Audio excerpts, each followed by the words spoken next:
गुजरात के लोकप्रिय मुख्यमंत्री श्री भूपेंद्र भाई पटेल, केंद्र में मंत्रिपरिषद के मेरे साथी और जो जीवन भर अपने आप को शिक्षक के रूप में ही परिचय करवाते हैं, ऐसे पुरुषोत्तम रूपाला जी, पिछले चुनाव में भारत की संसद में पूरे देश में सबसे अधिक वोट पाकर के जीतने वाले श्रीमान सी.आर. पाटिल जी, गुजरात सरकार के मंत्रीगण, अखिल भारतीय प्राइमरी शिक्षक संघ के सभी सदस्यगण, देश के कोने कोने से आए सम्मानित शिक्षकगण, देवी और सज्जनों, आपने इतने स्नेह के साथ मुझे अखिल भारतीय प्राइमरी शिक्षक संघ के इस राष्ट्रीय अधिवेशन में बुलाया, इसके लिए मैं आपका आभारी हूं।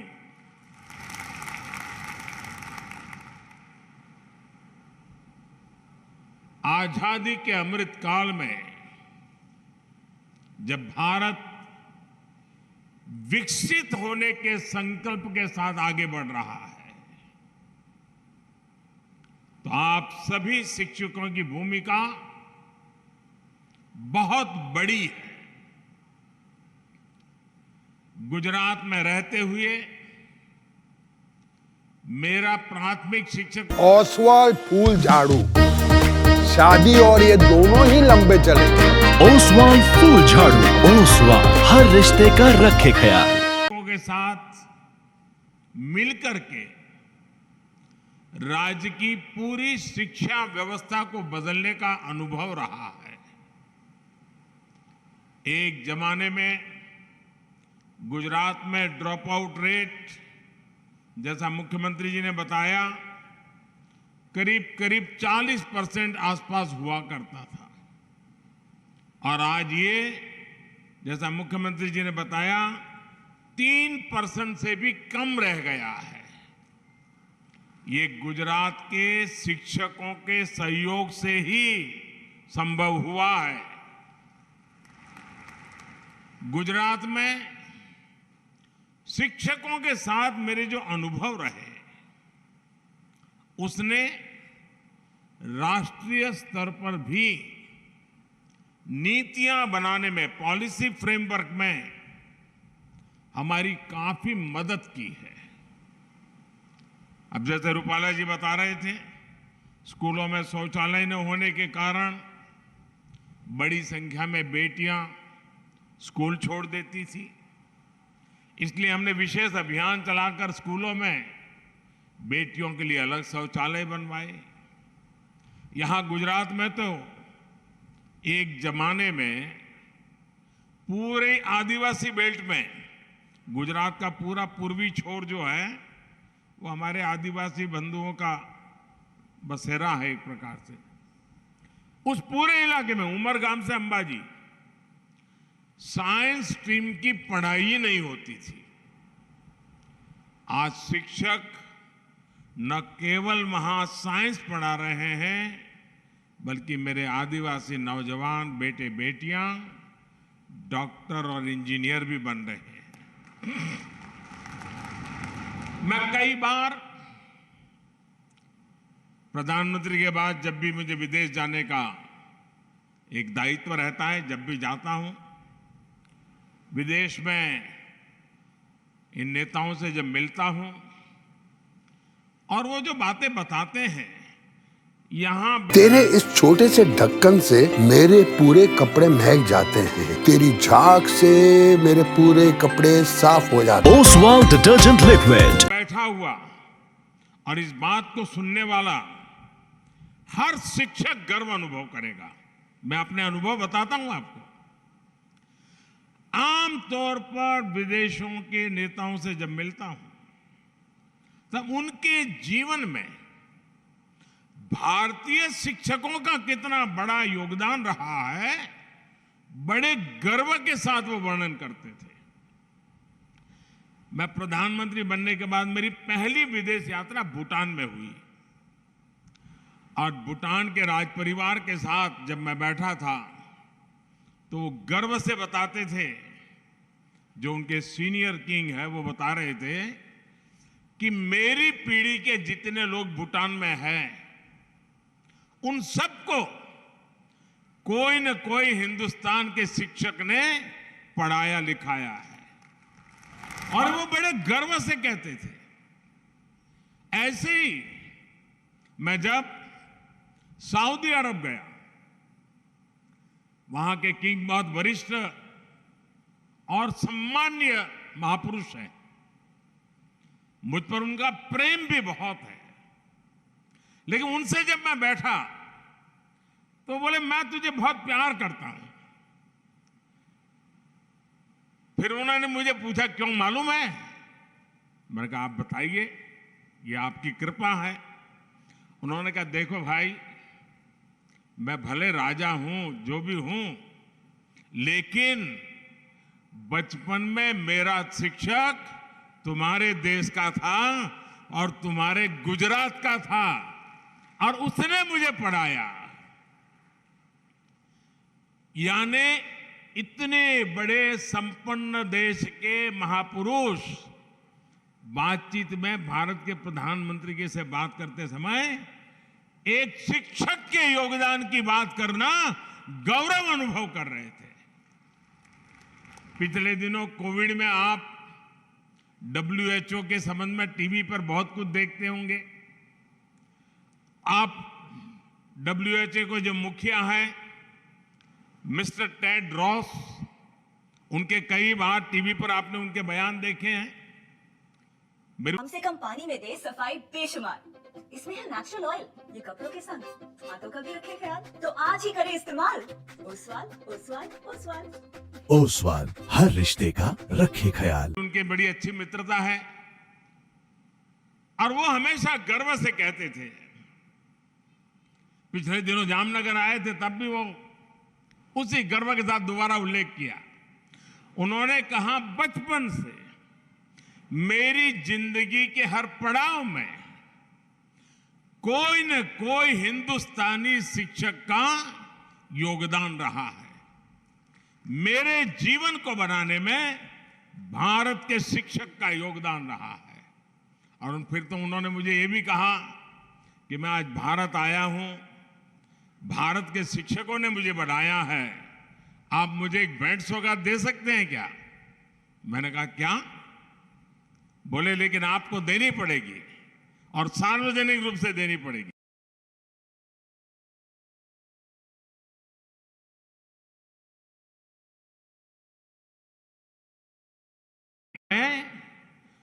वो ऐसी अमिट छाप छोड़ करके आए हैं, पीढ़ियों के बाद भी लोग उनको याद करते हैं। साथियों, जैसे रूपाला जी गर्व से कह सकते हैं कि वो आजीवन शिक्षक हैं, मैं स्वयं में शिक्षक नहीं हूं, लेकिन मैं गर्व से कहता हूं कि मैं एक आजीवन विद्यार्थी हूं। मैंने आप सभी से समाज में जो कुछ भी होता है उससे बारीकी से ऑब्जर्व करना सीखा है। आज प्राथमिक शिक्षकों के इस अधिवेशन में अपने इन्हीं अनुभवों को मैं आज जरा जी भर करके आपके सामने कुछ कहना चाहता हूं।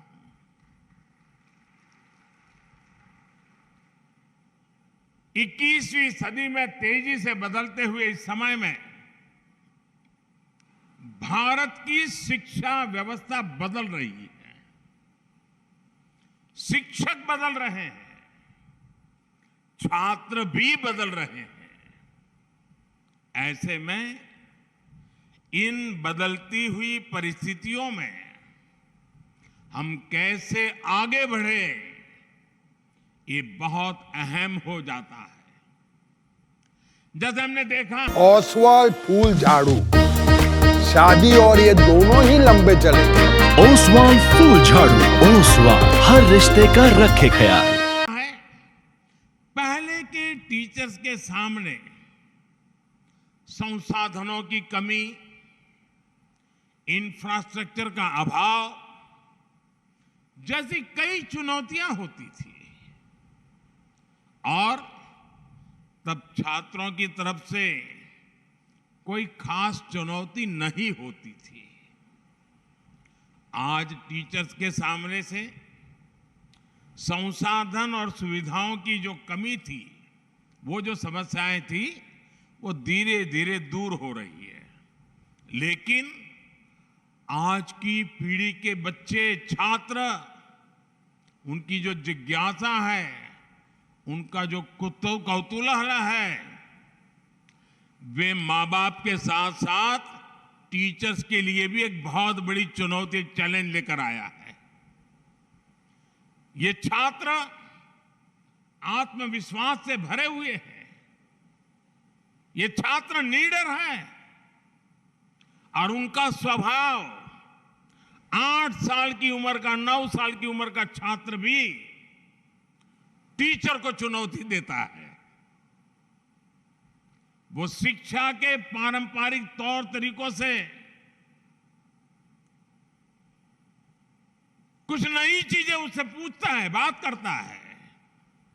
उनकी जिज्ञासा शिक्षकों की चुनौती देती है और वो पाठ्यक्रम और विषय से बाहर जाकर उनके सवालों को जवाब दे।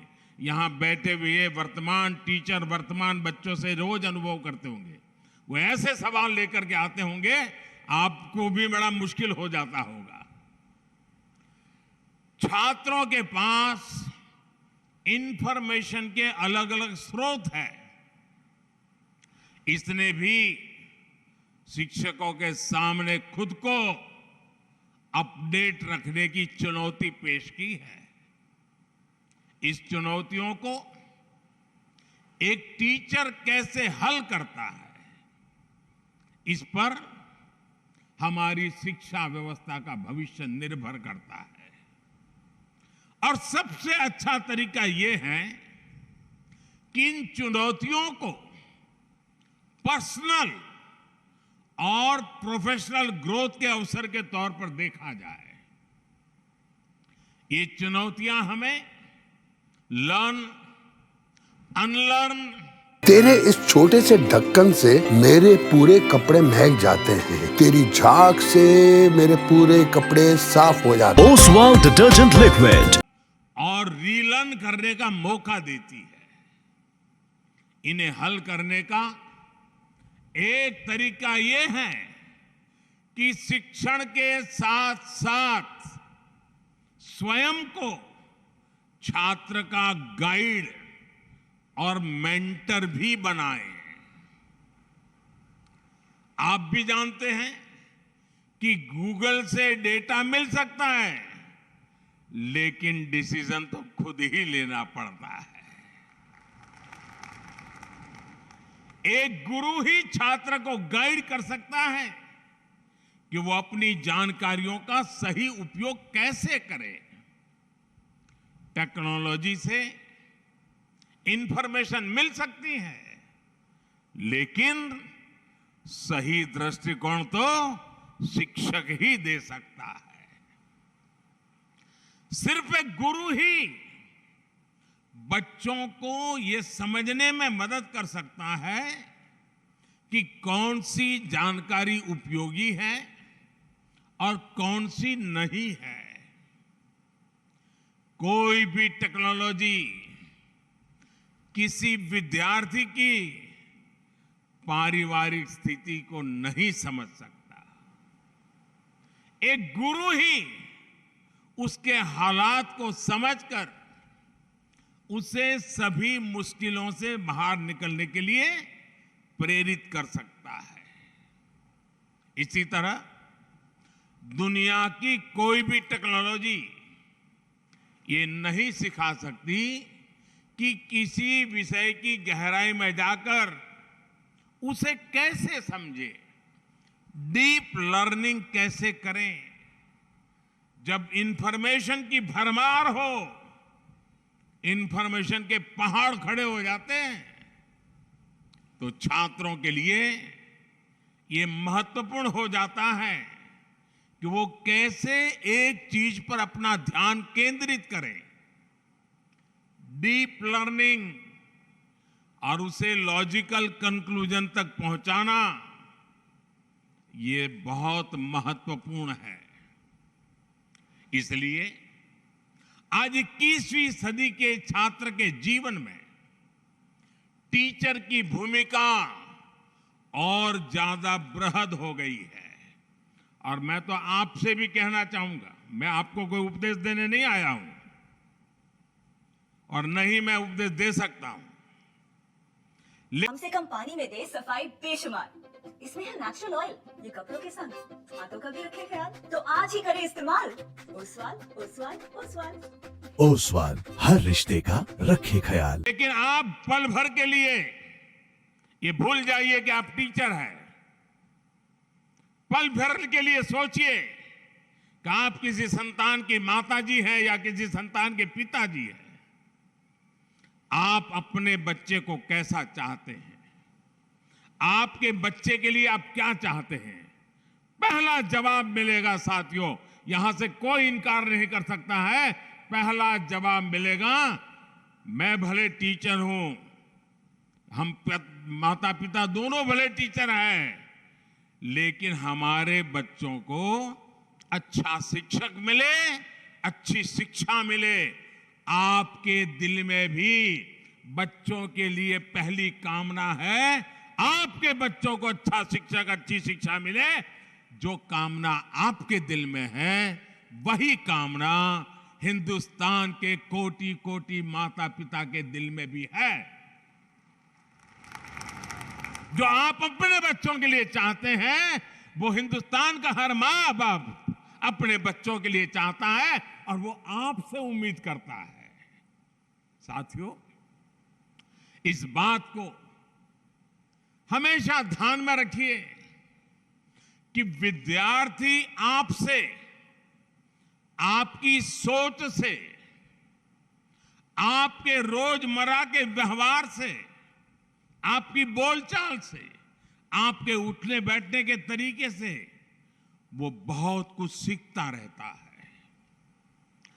आप जो पढ़ा रहे हैं और छात्र जो आपसे सीख रहा है, उसमें कभी कभी बहुत अंतर होता है। आप सोचते होंगे कि आप गणित, विज्ञान, इतिहास या कोई अन्य विषय पढ़ा रहे हैं, लेकिन छात्र आपसे सिर्फ वो विषय नहीं सीख रहा, वो ये भी सीख रहा है कि अपनी बात कैसे रखनी चाहिए। वो आपसे धैर्य रखने, दूसरों की मदद करने जैसे गुण भी सीख रहा है।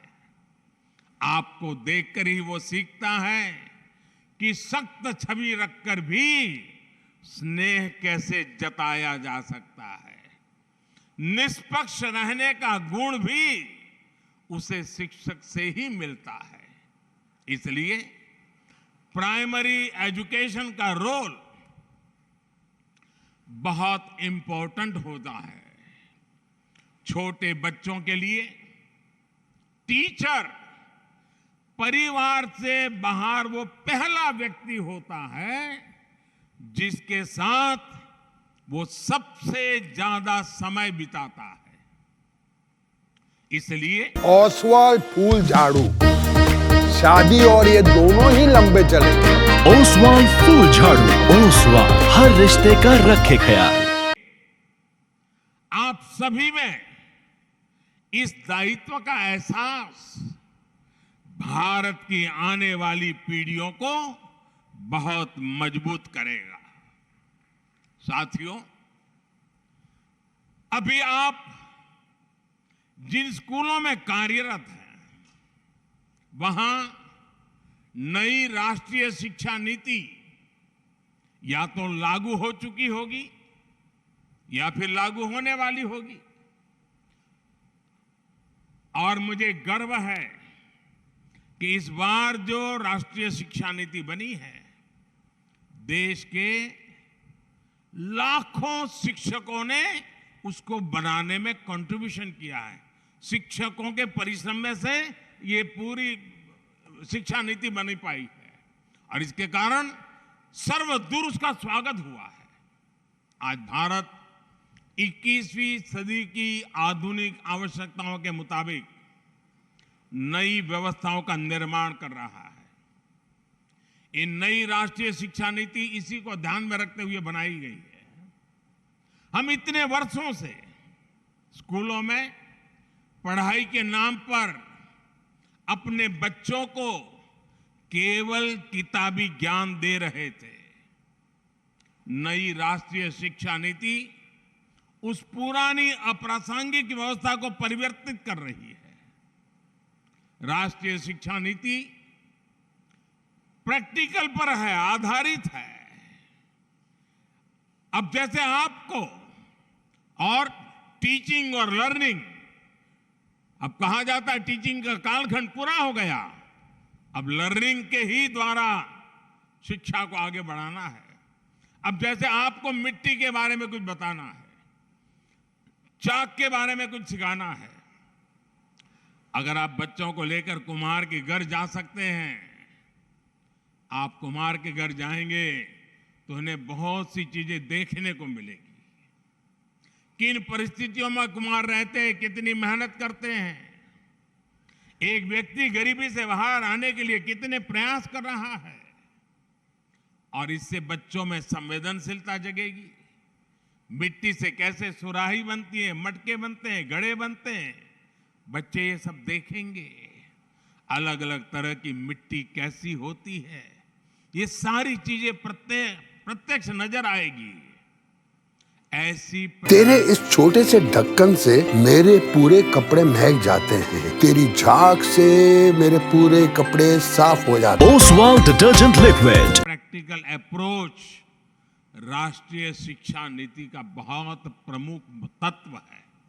साथियों, अनोखे प्रयोग करने वाले और टीचिंग और लर्निंग का डिबेट तो इन दिनों सुनने को मिलता है, लेकिन मैं अपने बचपन की एक घटना आपको बताता हूं। मुझे मेरे अपने एक शिक्षक याद आ जा रहे हैं, मेरे प्राइमरी शिक्षक। वो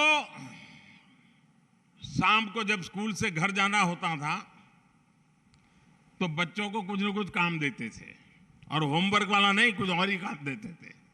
जैसे वो कहते थे, अच्छा भाई तुम ऐसा करना, कल 10 चावल लेकर के आ जाना। दूसरे को कहते थे तुम 10 मूंग के दाने ले आना। तीसरे को कहते थे तुम तूर की दाल 10 लेके आना। चौथे को कहते थे तुम 10 चने ले आना। हरे से कुछ न कुछ ऐसा 10-10 मंगवाते थे।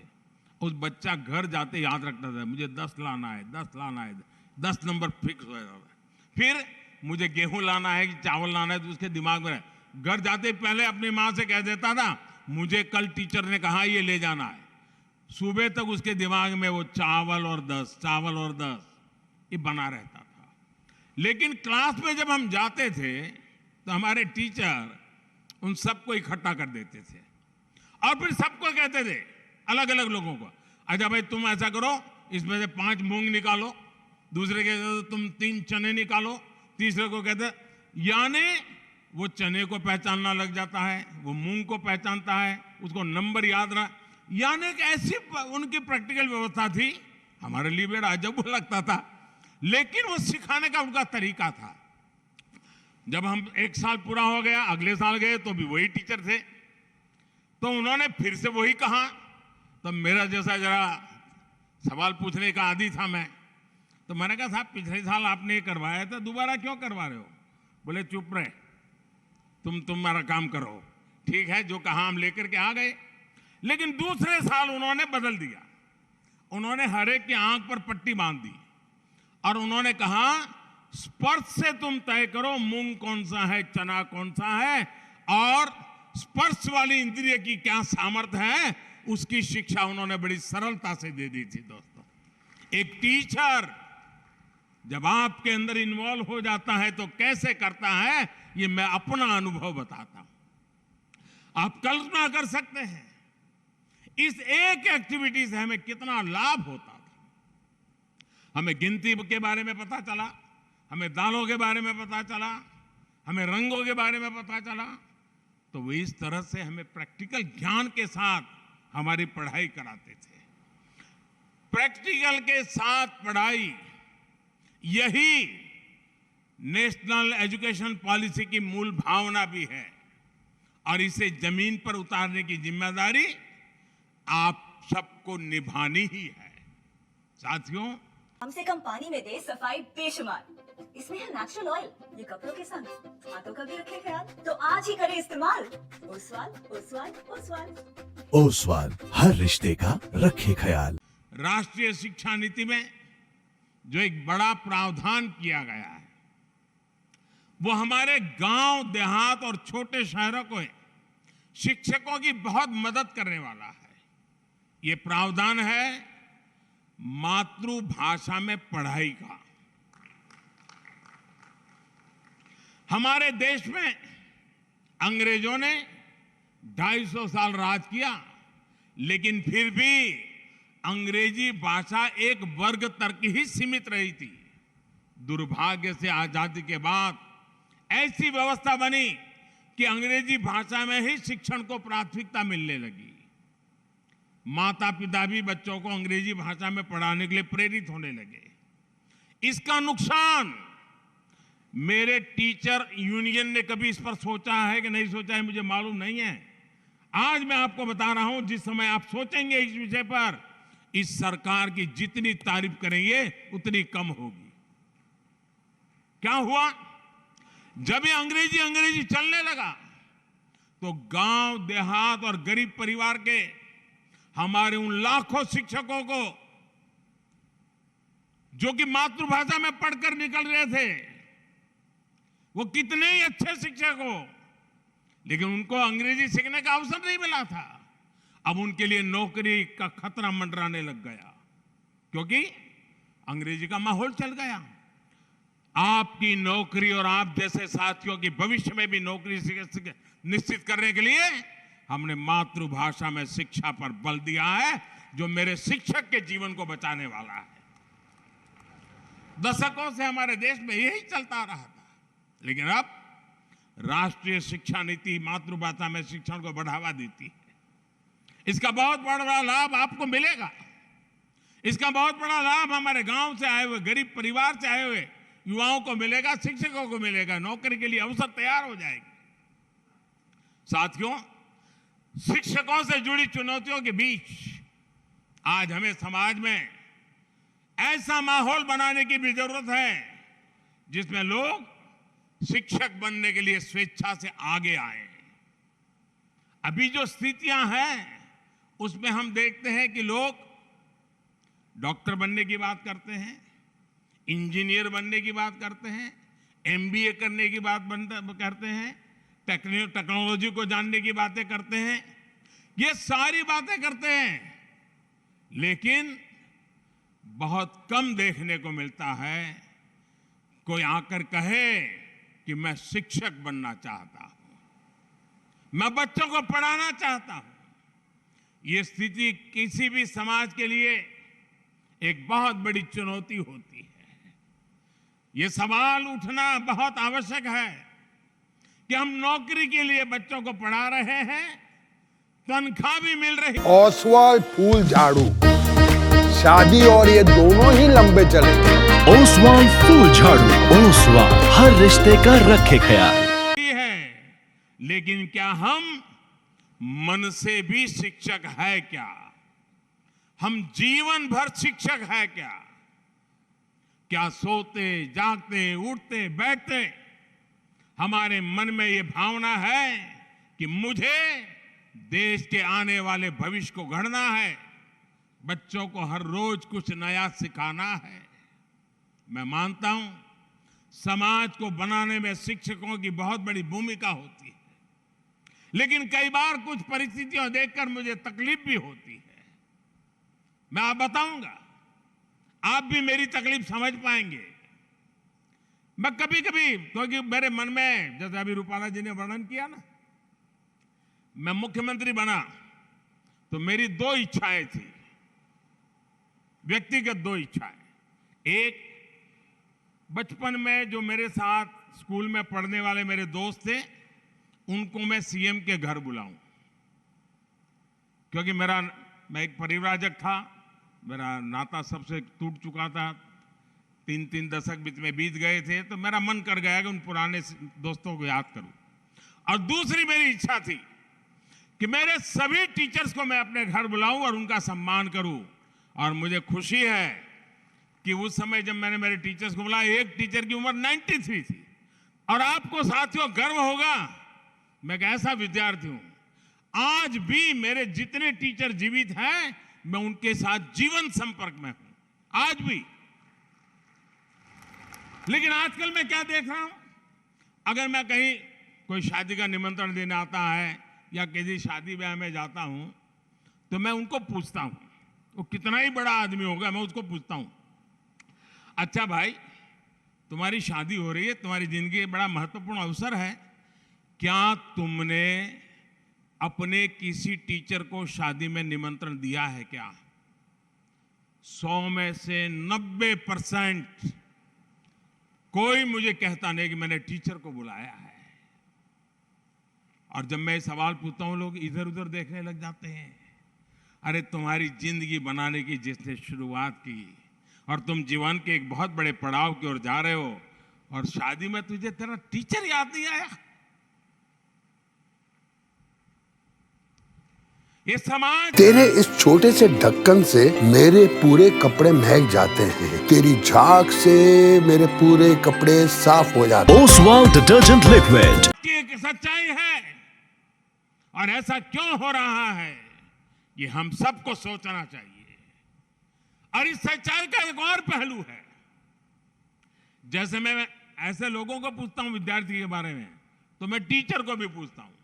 मैं बहुत से शिक्षकों के कार्यक्रम में जाना पसंद करता रहा हूं, बहुत सालों से जाता रहता हूं, तो मैं उनको जरूर मिलता हूं, तो पूछता हूं। मैं छोटे छोटे स्कूल के कार्यक्रम में भी जाता हूं और उनके टीचर्स रूम में बैठ करके उनसे पूछता हूं। मैं पूछता हूं, अच्छा बताओ भाई, आप 20 साल से टीचर हो, कोई 25 साल से टीचर हो, कोई 12 साल से टीचर हो, आप मुझे 10 विद्यार्थियों के नाम बताइए, अपने जीवन काल के 10 विद्यार्थियों के नाम बताइए जो आज जीवन में इतनी ऊंचाई को प्राप्त किया है कि आपको गर्व हो रहा है कि वो आपका विद्यार्थी था और उसका जीवन सफल हुआ है। मुझे दुर्भाग्य से कहना है, बहुत सारे टीचर मुझे जवाब नहीं दे पाते हैं कि मैंने 20 साल टीचर तो रहा, हर दिन आया, बच्चे मेरे साथ रहते थे, लेकिन कौन 10 विद्यार्थी अपनी जिंदगी में बना पाए, और उसको मुझे याद है कि नहीं, उसको मुझे कुछ समझ रहा है कि नहीं, तो 0 रिजल्ट आ रहा है दोस्तों। यानी डिस्कनेक्ट दोनों तरफ से है, ये विद्यार्थी और टीचर दोनों ही तरफ हो रहा है। और साथियों, ऐसा भी नहीं है कि सब बिखर ही गया है। हमारे खेल के मैदान में आपको स्थितियां बिल्कुल अलग मिलती हैं।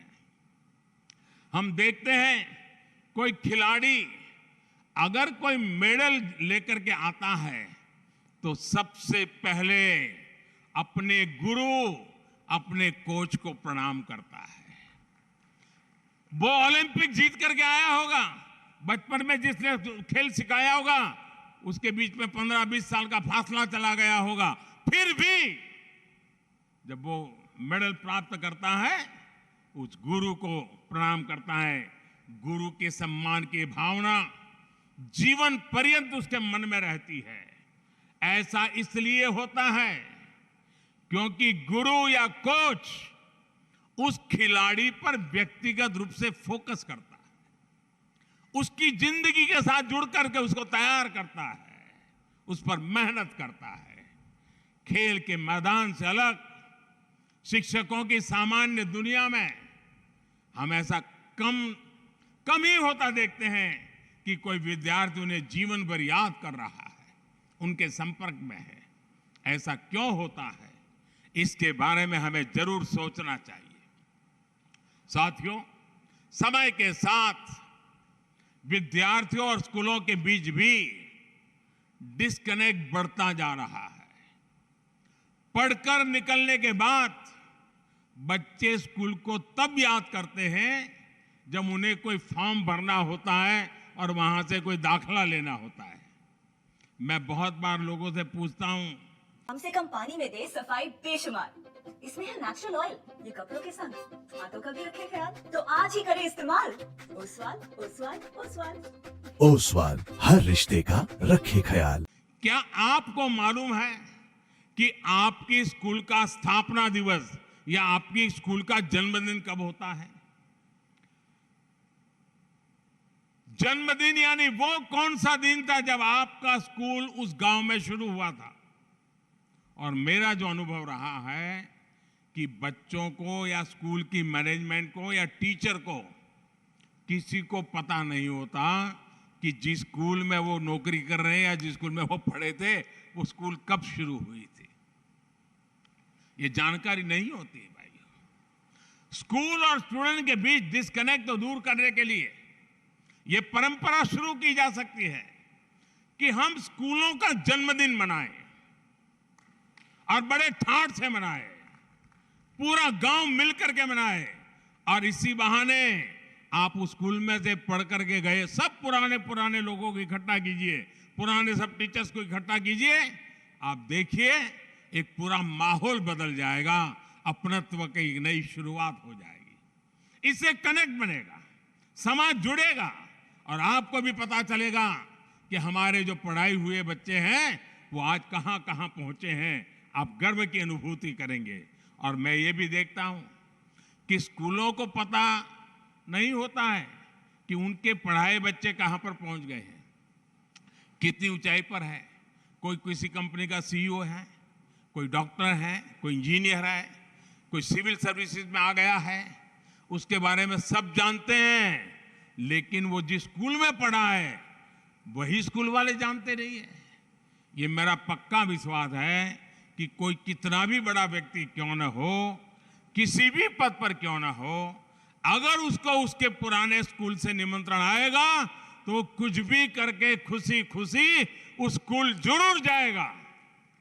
इसलिए हर स्कूल को अपने स्कूल का जन्मदिन अवश्य मनाना चाहिए।